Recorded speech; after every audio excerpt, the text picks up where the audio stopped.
नहीं, देखिए मेरी कोई नाराजगी नहीं है। वीरभद्र सिंह जी के नाम पे चुनाव लड़ा गया हिमाचल के अंदर। मुख्यमंत्री जी ने जो डिपार्टमेंट लेना है, जो डिपार्टमेंट देना है, that is the prerogative of the government. उस पर मेरा कोई भी वो नहीं है। कुछ और आपसे विभाग लिया गया है, एक तो चर्चाएं सियासी गलियारों में है कि इसलिए कोई नाराजगी आपकी, क्या वास्तविकता क्या है? नहीं, देखिए मेरी कोई नाराजगी नहीं है। जब चुनाव हुए थे पार्टी हाईकमांड ने, मैं केवल एक विधायक था, पहली बारी का विधायक था, मुझे स्टार कैंपेनर बनाया। वीरभद्र सिंह जी के नाम पे चुनाव लड़ा गया हिमाचल के अंदर। ऐसा कोई पोस्टर नहीं था, ऐसा कोई बैनर नहीं था, ऐसा कोई अखबार का इश्तिहार नहीं था कांग्रेस पार्टी की ओर से जिसपे वीरभद्र सिंह जी की फोटो ना लगी हो। आखिरी दिन जिस दिन मतदान होना था, उससे एक दिन पहले पार्टी ने एक पोस्टर, एक एडवर्टाइजमेंट दिया जिसमें ये कहा गया कि मुझे भूलना मत, या ऐसा कुछ। और हमें ये जिम्मेवारी दी गई। हमने करीबन पहली बार का विधायक होने के बावजूद करीबन 18 विधानसभा हलकों में हमने जाकर जो है वो पार्टी के लिए काम किया है। पार्टी को जिताने के लिए सबने, चाहे हमारे उस समय के नेता प्रतिपक्ष आदरणीय मुकेश अग्निहोत्री थे, हमारे उस समय के चेयरमैन कैंपेन कमेटी के जो वर्तमान में हमारे मुख्यमंत्री जी हैं ठाकुर सुखविंदर सिंह सुक्खू थे, हमारी पार्टी की अध्यक्षता थी, सब ने मिलाकर कांग्रेस पार्टी को बनाने का काम किया है। अब जो एलोकेशन का डिपार्टमेंट होता है, हम उससे बिल्कुल खुश है। वो प्रेरोगेटिव मुख्यमंत्री जी का है।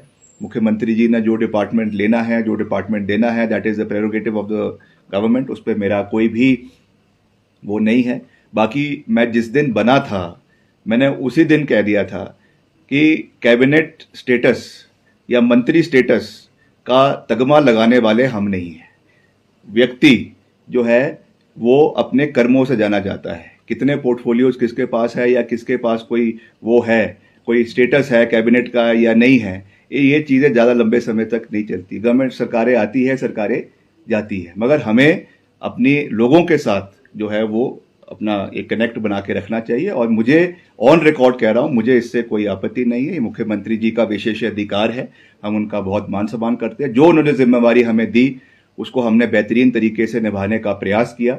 और पीडब्ल्यूडी में भी पिछले एक साल में जो आपदा के समय में जितना हमसे हो सका हमने मिलकर उस पर काम किया। एक साल में जितना एज स्पोर्ट्स मिनिस्टर मैं कर सका हमने किया, मगर उसमें बहुत सी चीज़ें थी जिसको हम अभी इम्प्लीमेंट नहीं कर पाए क्योंकि फाइनेंशियल क्रंच बहुत था प्रदेश में और आपदा का समय था। मगर फिर भी अब जिसको भी ये मंत्रालय दिया गया है, मैं उनको शुभकामनाएं देता हूं। उनके साथ भी मैं बैठकर चर्चा करूंगा और इसके ऊपर भी जो भी युवाओं के उत्थान के लिए, खिलाड़ियों के उत्थान के लिए, क्योंकि नशा एक बहुत बड़ा समस्या प्रदेश के अंदर बना हुआ है, इसलिए उसके लिए युवा जो खेल मंत्रालय है बहुत महत्वपूर्ण है युवाओं को नशे से दूर करने के लिए। तो उसमें जो भी सहयोग मैं अपनी ओर से दे सकता हूं उनको मैं देता रहूंगा और इसी तरीके से हम मिलकर हिमाचल को आगे ले जाने में अपना योगदान देते रहेंगे। सर, शिक्षक अस्थायी शिक्षक भर्ती को मंजूरी कैबिनेट ने दी है। युवा कह रहे हैं कि देखिए इस पे पहली बात तो मैं उस दिन कैबिनेट मीटिंग में नहीं था, इसलिए मुझे उसके बारे में जानकारी नहीं है। दूसरा, जो कंसर्न मिनिस्टर है, आप उनसे इस विषय के ऊपर बात करें माननीय शिक्षा मंत्री जी से, तो वो बेहतर रहेगा। सर 2024 की बात की जाए, तैयारियों में जुट चुकी है कांग्रेस। कल बैठक भी, और अगर मंडी हल्के की बात की जाए तो किस तरह की तैयारियां रहेंगी सर, और किन मुद्दों को लेकर जनता के बीच में? जी, हम जनता के बीच में जाएंगे, पूरी मजबूती के साथ जाएंगे। सबसे बड़ा तो ये है कि जो विपरीत परिस्थितियों में हमने काम किया, मुख्यमंत्री जी ने 4,500 करोड़ रुपए का पैकेज बिना किसी सहयोग के केंद्र सरकार से हिमाचल की जनता को दिया। और साथ ही साथ हमने रिकॉर्ड समय में सारी सड़कों को खोलने का काम किया। बागवानों, किसानों के लिए जो है सड़कों को समय के ऊपर खोला। और वैसे ही सरकार में जो अब पिछली कई कैबिनेट मीटिंग्स में सरकारी नौकरियों को ध्यान में रखा जा रहा है, चाहे जल शक्ति विभाग है, चाहे शिक्षा विभाग है, चाहे पुलिस कांस्टेबल्स की भर्तियां हैं, चाहे आपके पैरा ऑपरेटर्स की, पंप ऑपरेटर्स की भर्तियां हैं, उनको लगातार खोला जा रहा है। करीबन 4,500 पैरा पंप ऑपरेटर्स आपके आईपीएच में उसकी स्वीकृति मिली है, तो एक बड़ा नंबर है। तो मिलकर हम इन चीज़ों के ऊपर भी काम कर रहे हैं। कुछ जो कमियां कुछ हमको भी नज़र आती है, कुछ जनता भी हमको उसके बारे में जानकारी देती है, क्योंकि हम एक डायरेक्ट संवाद प्रदेश की जनता से रखने का प्रयास करते हैं। तो मैं उसमें भी युवाओं को कहना चाहूँगा कि जो कुछ ऐसी भर्तियां हैं जो रुकी हुई है, कई हमारी JOA 817 है या 830 है, कुछ उनकी जो पोस्ट कोड्स है उनकी भर्तियों में थोड़ा सा एक प्रोसेस रुका हुआ है।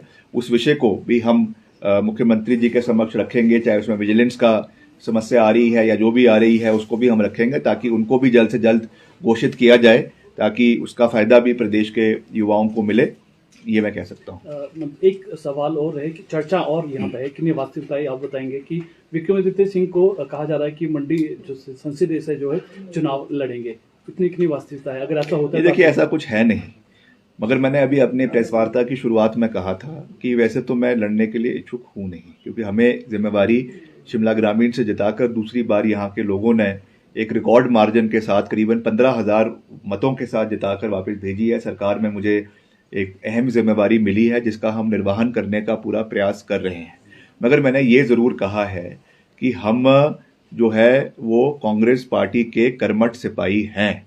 जो आदेश कांग्रेस पार्टी की हाईकमांड का होगा वो हमारे लिए सर्वमान्य होगा, वो हमारे लिए सर्वश्रेष्ठ होगा, और मैं उनमें से हूँ जो कभी भी जो है फ्रंट फुट पे बैटिंग करने में विश्वास रखता हूँ। लड़ाई लड़नी है तो आगे से लड़ो और जनता के लिए लड़ो, इसलिए जो भी निर्णय कांग्रेस पार्टी का होगा उसको पूरा करने का दायित्व हम सबका है। उसमें हमारे को जो भी हमको जिम्मेवारी हमको दी जाएगी पार्टी के द्वारा, उसको हम पूरी मजबूती से, पूरी गहराई से उसका निर्वहन करने का पूरा प्रयास करेंगे।